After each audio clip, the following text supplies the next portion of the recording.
Hello everyone, welcome to Easy to Explore.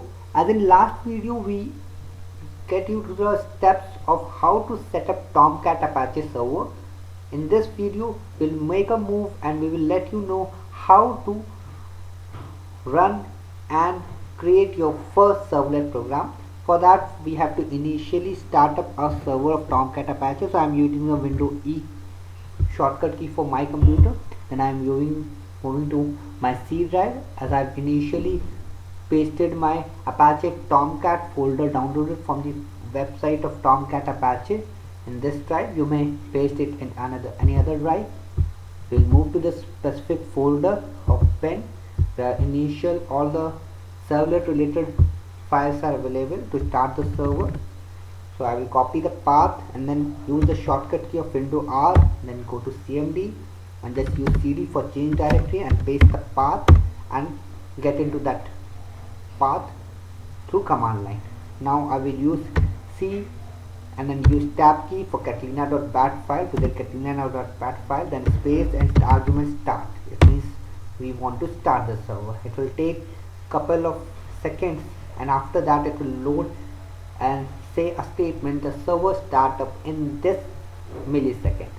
You have to just minimize the window of Tomcat as well as command line. So we'll move to the browser, any standard browser. That's better if you use Google Chrome. It's a very much standard one. We'll minimize this window and we will now move to the servlet part. For servlet part in the Apache Tomcat, that's the same folder. You do not have to move to the bin, you have to move to the web app. In this web app, that's the main core area where you have to save your servlet program. We have initially created one servlet, my app. You can name it any type. You can name it with your name. You can name it with the project you are going to create. We have used my app. That's a name. Now this is the standard one. You cannot change its name. You have to put this folder name as web-inf and whole word in capital as in the same format as it is provided here. So we'll move into this folder. Here the classes folder, same format. You have to use the same way as it has been provided. You cannot use classes 1, classes 2, classes 3, nothing else, only classes. Then you have to go to this classes. You will find a Java file here. So I will first take you to the Java file. You will able to see Java file in a notepad also. We'll make a move and go to the notepad++. It's a better editor. You can download it. It's the standard approach of creating a servlet. You have to import this servlet.html input output IO, that's the package. Util is for utility package. And now you have created the same class name with which you have saved the file. You have to extend the servlet class, and that's the get and post method you have to use. So that's a pre-declared standard function, do get, and it sends 2 arguments that both are non-primitive. HTTP servlet request, because it is a class, that's why it is non-primitive, and it is using an object.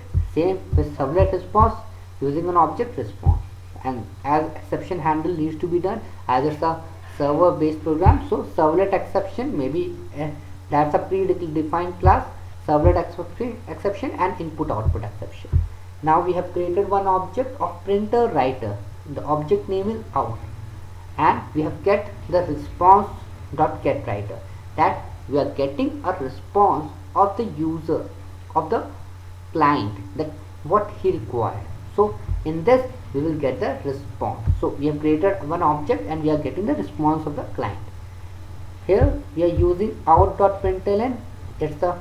You use system.out.println in simple console based application. You must have used it. That's the same approach used here, because we are not displaying it on the system. So we are using it out.println. That means we want to make it display but on the user screen or the client screen which have requested that app. So that's HTML standard code. Servlet testing you can get in easily through the HTML part, and that's the standard way. And that's, you close the class function and then again the class file. So that's the program. For compiling the program, we'll make a move to the command line as we initially opened it. So we will go to the, now we have to move to the cd web apps. So we have to get to the upper folder. We will use cd dot dot, then cd change directory, then w tab key web apps, cd my apps m, then we will go to my app folder, c tab with the tab key, and then we will move into the my app folder, then cd w tab key webinf, cd, then classes folder, and then we will go to the classes. We will get the java c command. We can use it anywhere where our initially file of .java extension has been provided. So we will go and compile this testing servlet.java. If it find any error, it will display you, else it will go to the next prompt. We will, after compiling it, we will just move to the specific folder of servlet. We will get a .class file that is created at the same time we are using it. You can able to see it the standard time of our system, and that at the same time. This means the class file has been overwrite. It has been newly created. Now we will go to the webinf file. To run the servlet part, you will find a web.xml file. That's also a standard one. You cannot rename it as web1, web2, blah blah blah, or your name. You have to just use web.xml. Now you have to right click it, and we will use the notepad editor. Now you will find a web app tag. That's XML tag, standard one. You cannot change it. Servlet, it's used to create a servlet name to refer to the servlet class, because servlet cannot be run without a name. So you have to use servlet tag. In that tag you have to use a tag named servlet name, and then servlet class. Servlet class will be the same file name that we have provided initially. So we have provided as testing servlet, so we are using the same name.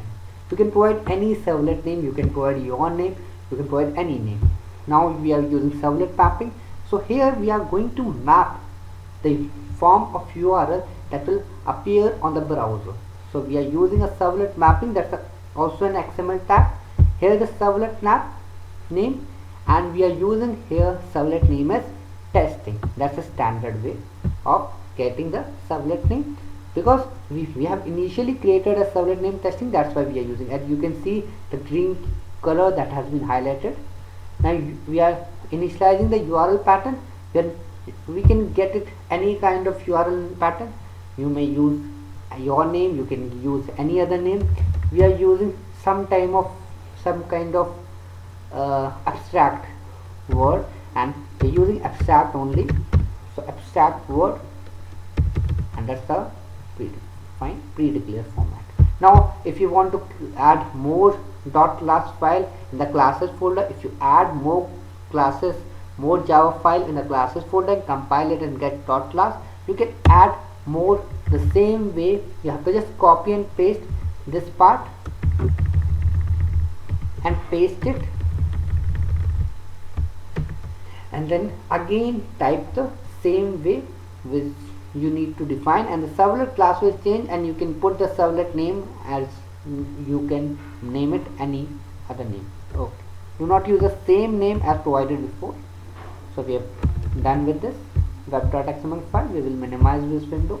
Now we will move to the browser window, and we will recall the path we have defined, and we have defined my app folder. That is a folder because we have to go to this folder to get any file. That's why we have created that folder name. And now we have named the pattern of servlet as abstract. So we are using abstract. Now you will able to see the welcome to servlet testing center.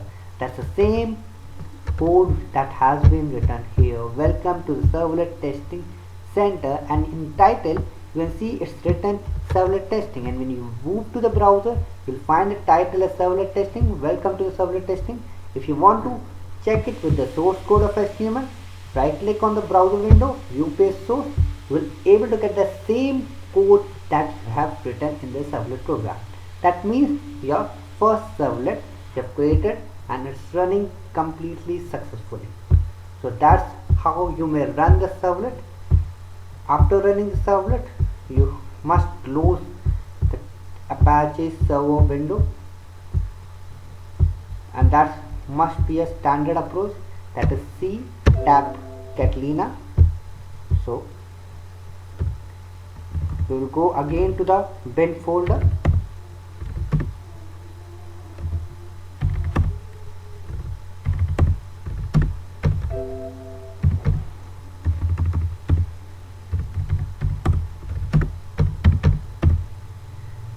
and then we use again Catalina and then stop.